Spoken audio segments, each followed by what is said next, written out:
いるんだと思うんだけどさ、でもそうやってさ、いろんなものを昔から食べてきたわけじゃない。それでもさ、コオロギ食べてこなかったわけでしょ。そこには理由があるんだと思うんだよね、やっぱりね。で、話によるとプリン体が多いっていう話じゃん。あんなん食べたらだからみんな痛風になっちゃうよって話でね。うん。そういう話じゃんだって。これだからねさ、食べないできた理由があるはずなんだよね。だって日本にずっとね、コオロギっていっぱいいて、ね。で、それで、どこにでもあるのに。でも、例えば戦後の食糧難とかでさ、そういうもの食べてましたっていうのがあるかといえば聞かないしね、そういうのもね。うん、聞かないわけよ。だからそれを考えると、食べてこなかった理由が絶対あるはずなんだよね。絶対昔の人試したと思うんだ。うん。だってその辺にいるしさ、実際ね。で、それで食べられる昆虫は食べたわけでしょ。だってそうやって。でもちろんだからさ、昆虫食ってさ、世界では珍しい方だから、やっぱり、なんていうの、なんだ、昆虫食で有名なのはタイだけどさ、あとまあアボリジニがこうやってでっかい幼虫食べたりとかっていうのはあるけどさ、でもさ、あれよ、世界中のさ、例えばフランスね、フランスも食の文化が発達しているところじゃない。そういうところでも食べてないわけよね。で、フランスで食べられるゲテモノって言ったら、まあ、有名なのがエスカルゴってね、カタツムリあるけれども。だから結局、カタツムリは食べれるけど、やっぱコオロギは食べないわけですよね。昆虫は基本的に食べないわけですよ。理由があるんだと思うんだよね。そんないろんなものを食べる国でも食べてない理由が。うん。それ考えたらなんでそこでコオロギ入れてくるんちゅう話で、なんでそんなコオロギ推しなんて、それ見たらすぐわかるじゃん。だってね、儲かる人がいるからなわけでしょ結局。それしかないよね、だってそれしかないよね。うん。んで、例えばだからさ、コオロギを育てる、例えばじゃあコオロギは雑食だからダメだってか嫌だって言ったらさ、いや穀物与えるからいいんだっつって、で、その穀物を与えるのだって聞いたところによるとさ、1匹育てるのにだから4倍のなんか穀物が必要って。つまり、その穀物ね。で、しかも穀物もなんか、あれでしょ、なんか結構いいやつ与えるっていう話じゃん。で、それってさ、なんでじゃあ鳥とかに与えればいいじゃん、その分。食料なんて言ってんだからさ、コオロギなんかに与えないでさ、鳥にあげればいいじゃん。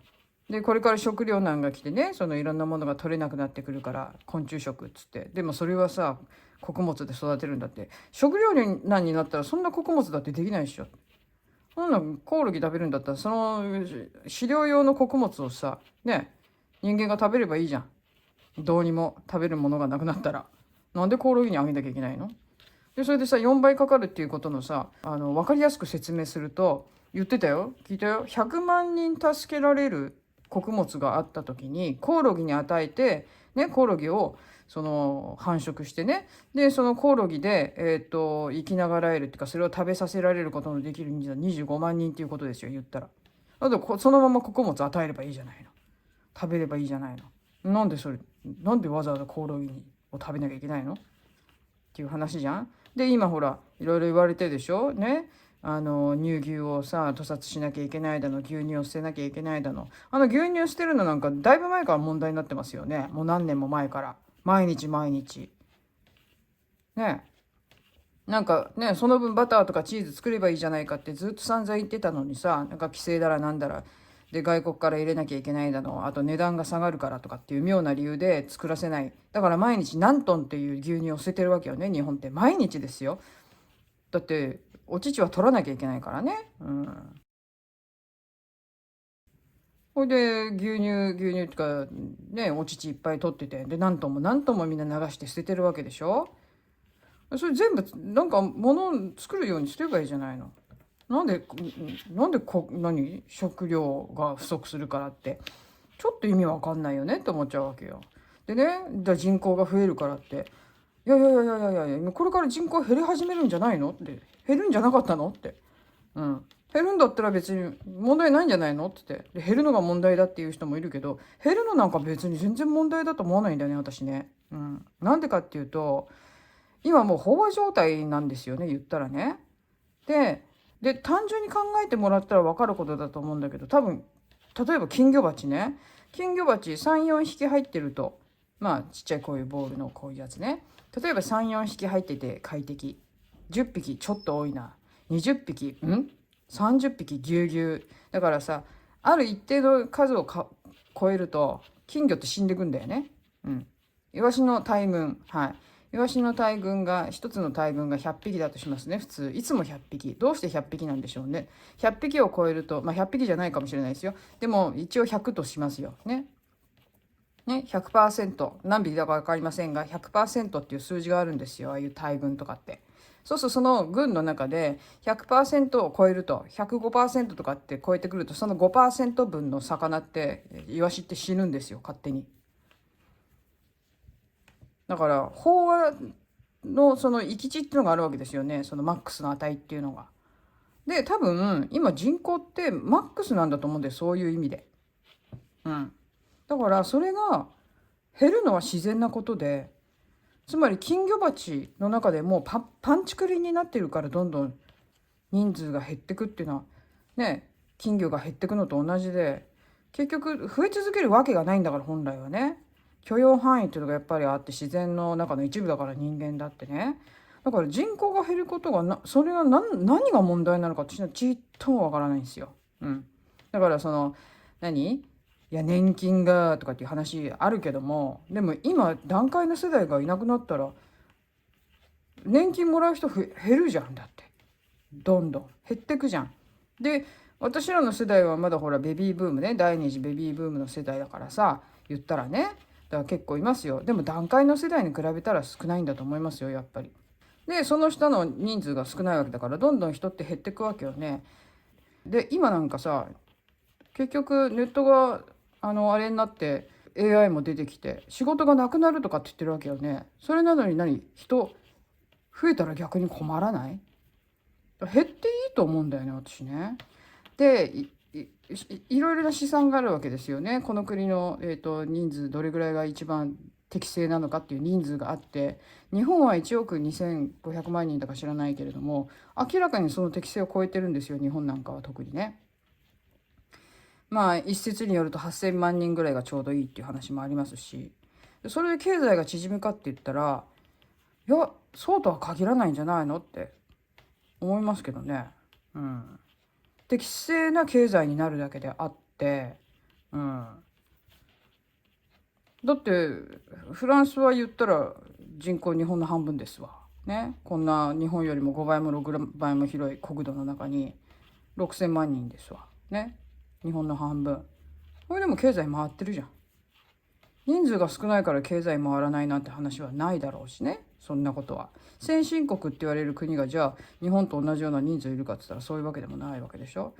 その国に合わせてそのサイズでうまいこと経済回ってるわけで、みんなね。だから人数減ったかってね、別に何の問題があるのって思うんだよね。で世界の経済大国1位2位3位みたいな話ももちろんあるけどさ、でも重要なのはそこじゃないよね。あれ外れたわ。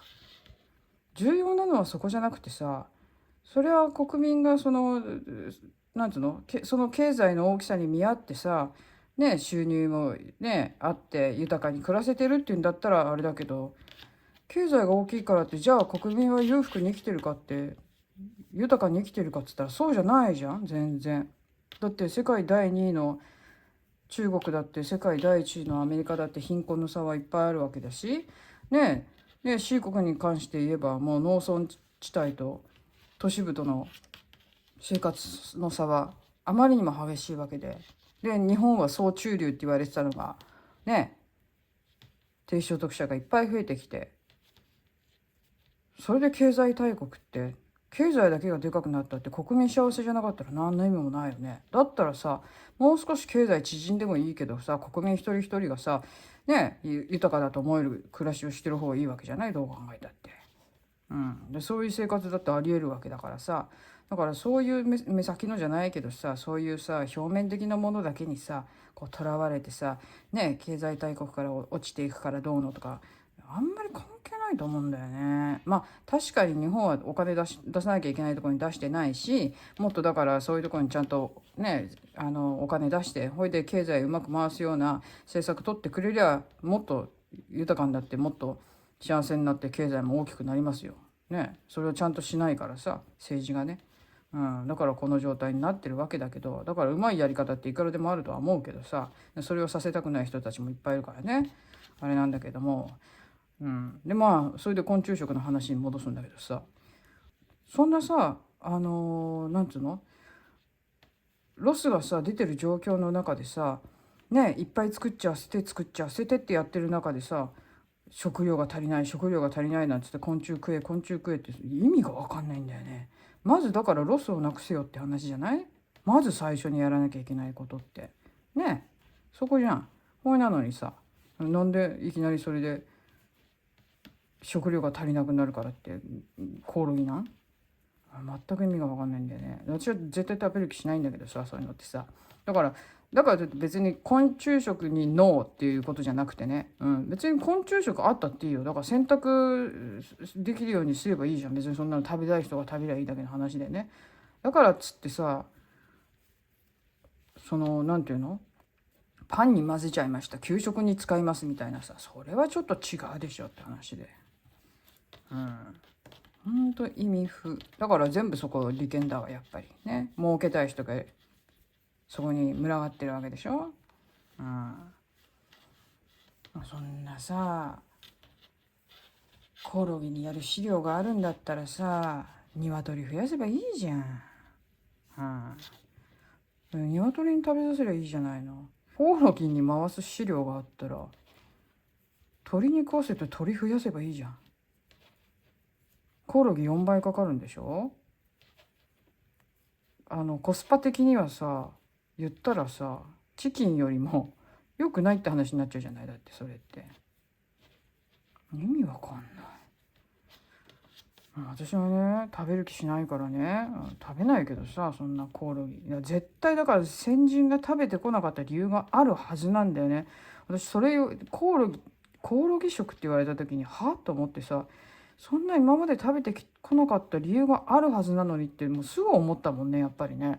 こんだけいろいろ食べるさ、ね、世界中で食べられてて、でこんだけ日本だっていろんなものを試してきて、いろんなものを食べてきて、でそれでフランスだっていろいろ試していろんなものを食べてきて、フランスも相当いろんなもの食べるからね。だってね、であれだわ、牛だって全部食べるからね、脳みそから何から。もともとはね、狂牛病の話があってから脳みそ食べなくなったみたいだけどさ、そういうさいろんなものを食べるわけじゃない。でだから虫だってさ、昔の人はさいろいろ食べたと思うんだよね、やっぱりね。だけどそれでもなんか定着せずにこう常に食べるものになってないってことには理由がやっぱり絶対にあるとしかちょっと思えないね。なんでこうなってんだい。ちょっといきなり増えてないかい。大丈夫かい。目が大丈夫だね。なんでひっくり返してたんだ今。不思議だな。数えるわ。123456789101112131415161718192021222324あ、大丈夫。そうだからね、いきなり昆虫食って言われても、だから例えばさ、じゃあさ、海のものとかいっぱい食べるわけじゃん。ナマコも食べればさ、なんだクラゲも食べればさ、いろんなもの食べるのに、じゃあなんで船虫食べないのとかさ、じゃあなんで人で食べないのって、食べれない理由があるから食べてこなかったんじゃない、やっぱり。で先人は絶対試したと思うんだ、やっぱり。それだけいろいろ食べてるから。でもこいつは食えねえなっていうのがあったからね、食べないものがあるわけでしょ。そうやって昆虫だって同じじゃん。昆虫全般的にあんまり食べてこなかったっていうのにはやっぱり理由があるんだと思うんだよね。タイはさ確かにあるよ、昆虫食。かといって別に普通のレストランに行ってじゃあ昆虫が並んでるかさ、そういうわけでもないしね。タイ人全員が昆虫食でバリバリバリバリ食ってるかっつったらそういうわけでもないしねって思うんだけどね。まあね、タイなんかは食用ゴキブリもいるからね。そうそう、それでなんかゴキブリミルク何言っちゃってんのって話だよね。あれはなんかすごいいいんだみたいなことをさ、またさ誰かさんが言ってるじゃない。また今度それを売りたいんかいって話でさね、もう全部ビジネスだわ。だからなんかほら、SDGs、 私もあれよくわかんないんだけど、意味がね、まず意味がよくわからないんだけれども、に絡んで、こういうなんていうの、そっち側の人たちがやっぱりこっちに乗ってきてさ、でコオロギ食に反対する人はなんだっけ、陰謀論者だって。ちょっとなんでそこがそうつながるのって、ちょっと意味がわからないんだけどみたいな。陰謀とかそういうこと全然関係ないでしょ。生理的に嫌ってそれだけの話じゃない？ねえ、生理的に嫌ってそれがなんで陰謀論者になるんだよって話でね。だから食べたい人は食べればいいよ。食べたい人はね。私は食べたくないから、そうやたらめったらのとこに勝手に入れないでくれるっていう話よね。ほいでいて、飼料そんなに与えてさ、1匹1グラムですわね、コオロギ1匹1グラム。なんか世界どうなっていくんでしょうね。なんでそんなにいろいろな今までのそのなんていうの、先人が築き上げてきたものをさ、壊したいんだろうね。だからそれを守りながらさらにっつうんだったらまだわかるんだよね。だけど例えばこれがダメなんだあれがダメなんだって言いながら、こういうゲテモノみたいなのに入れてくるわけじゃないね。だから言ったらさ、ね、動物のね、動物の屠殺は良くないだのなんだのってさ、変なもうなんか欺瞞に満ちたなんかそういう綺麗事みたいなことでさ言ってきてさ、動物なんか食うなみたいな、そのまたそこも行き過ぎたさベジタリアンみたいな人たちがさね、動物愛護団体とかさ、わけわかんない人たちね、普通の動物愛護だったら理解できるけどさね、牛とか豚とかに対してまで食用のだよ、動物愛護ってアホかとアホかと。自然界っていうのは弱肉強食で成り立っていてさね、昔からだからそういうものはさ食べられてきたわけよね。食文化ってものがあるわけよね。それを壊してさね、今までなかったものをさ食べるってさ、このあとさどうなると思うよね。ザリガニ食ったらいいじゃん。そしたらザリガニ食べなよ。ザリガニもあんまりいないのか今もね、アメリカザリガニももういないのかあんまりね。どうなんだろうね。ザリガニ食べたら、ザリガニは食べれるよ。フランス食べるからね、ザリガニ美味しいよ、ザリガニ。だからさ、もっと他にだからあれじゃないの、もっと食べやすいものにしたら、そういう養殖するんだったらザリガニ養殖すればいいじゃない。アメリカザリガニだって食べれるんだから、強いんだからさ、あの人たち養殖したらいっぱい増えるよきっと。ザリガニの方が絶対食べやすいと思うよ、コオロギより全然。エビと変わんないからねあんまりね。美味しいよ本当に、ザリガニいけるよ。私は嫌いじゃないよ。ちょっとエビより泥臭いけどね。でも全然気にならないよ。味付けにこっちは基本的に味付けはもうなんていうのかな、そういうちょっと匂いのきついものの味付けの一般的なやつだけどさ、エスカルゴなんかもそうだけど、使ってるのがだからパセリとバターとニンニク、この組み合わせ最強なわけですよ。ちょっと生臭いもの系にはね。だからあれだよ、ザリガニもそういうの使ったりとか、あとはエシャロットってちょっと玉ねぎのちっちゃいみたいなやつね。そういうソースとかハーブでね、香りつけてっていう感じのやつだけど、ザリガニ美味しいよ。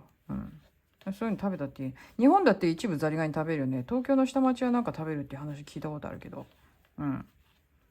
ね、日本はなんかボイルしただけでなんか食べるみたいだけど、食べるところは。だからそういうのだってさあるんだしさ、もっとだからいろいろね、コオロギじゃなくていいじゃないっていう話よね。なんでコオロギ推しなの？だからもうビジネスとしてだから出来上がってんだろうね、もうね。だからそれを利用したいわけよね。だからね、結局はね、ビジネスとしてこう出来上がったから、じゃあはい売り出しましょうっていう話でどんどん話が出てきてるんだと思うんだけど、っていうかそうとしか思えないんだけど、それこそ陰謀だよねって話でさ、陰謀論じゃなくてね、陰謀だよねって話で、だからフードコントロールをしようとしてるわけでしょ、これでまたいろんなことでね。人口が減るから、人口が減るからじゃないや、食糧難になるからっつってまたそこ恐怖に植え付けてんだわ。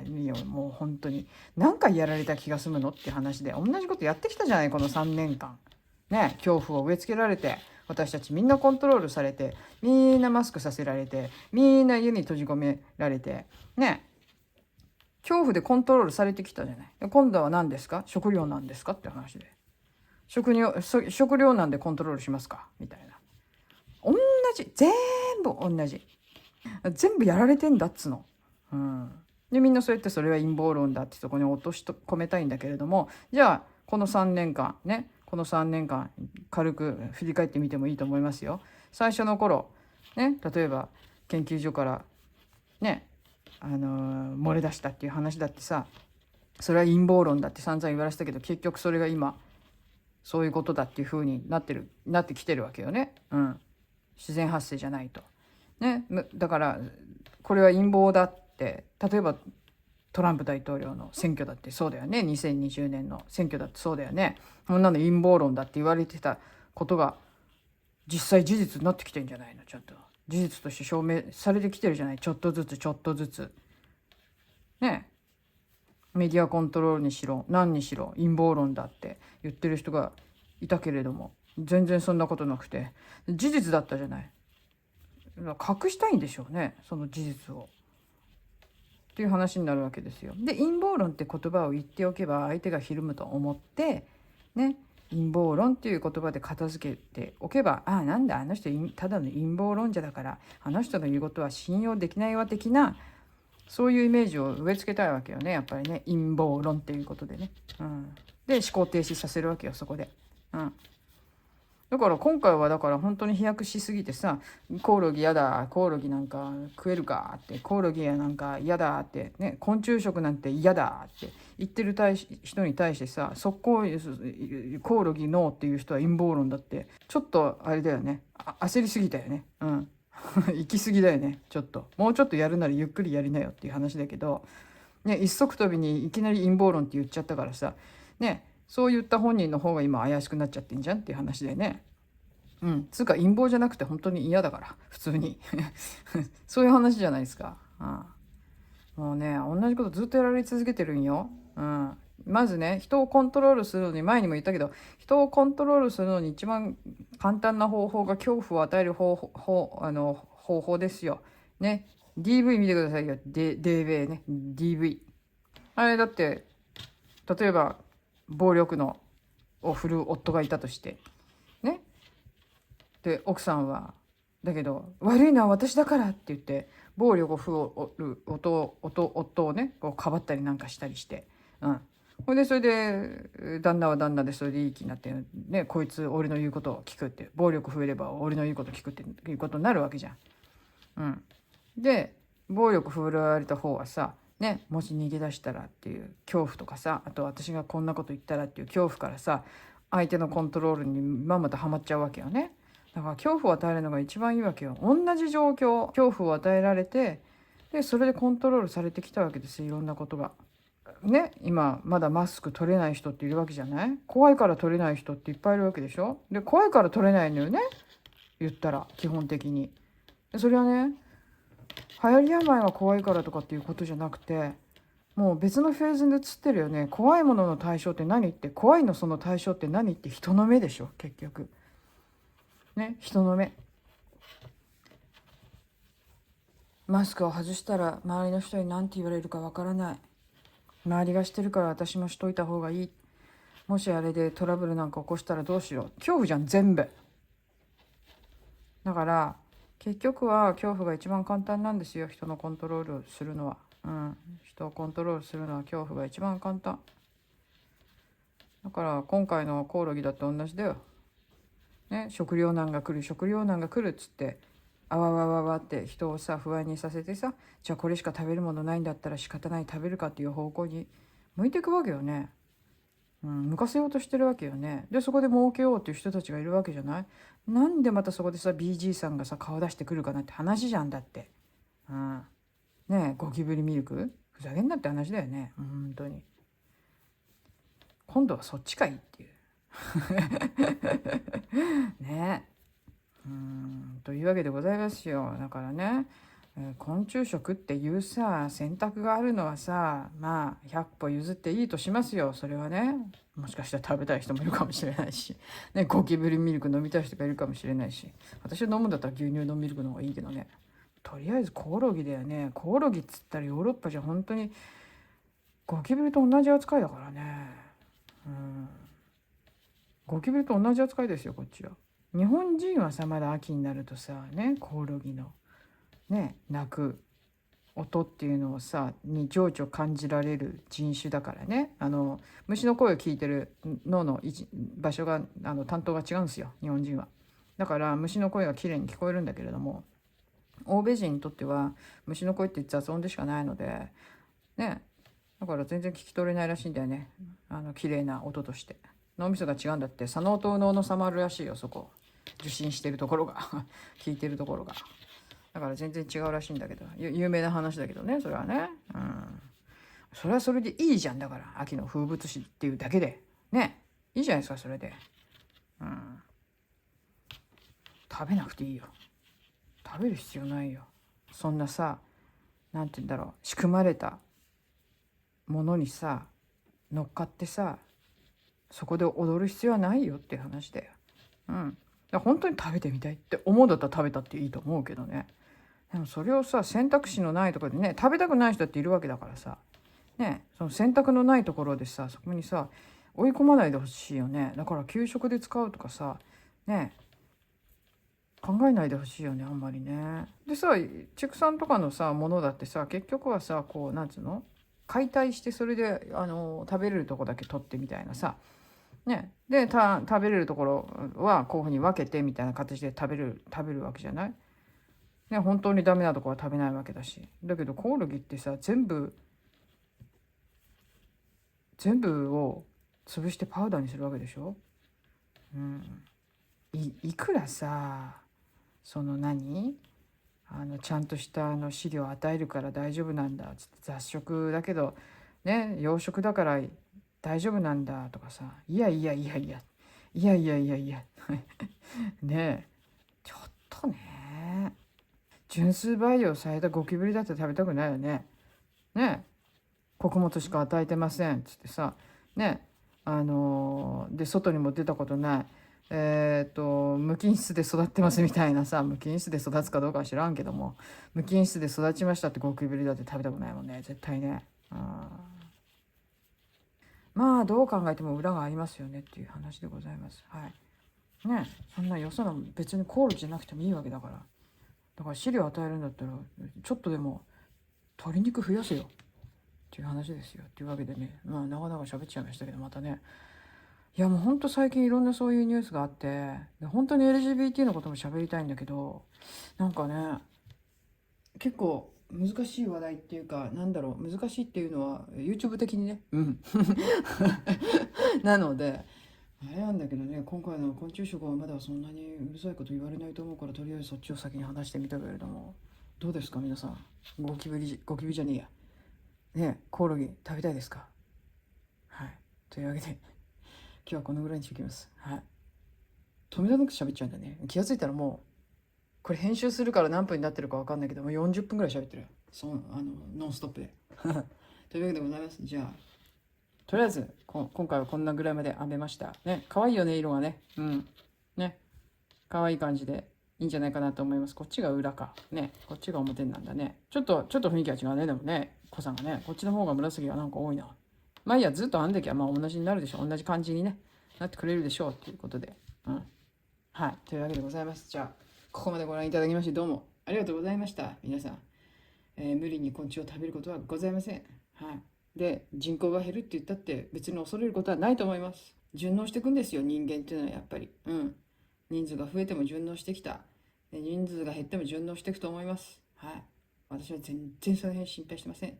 というわけでじゃあ、次回もね、またすぐにお会いしましょうということで、ほいじゃあさよなら。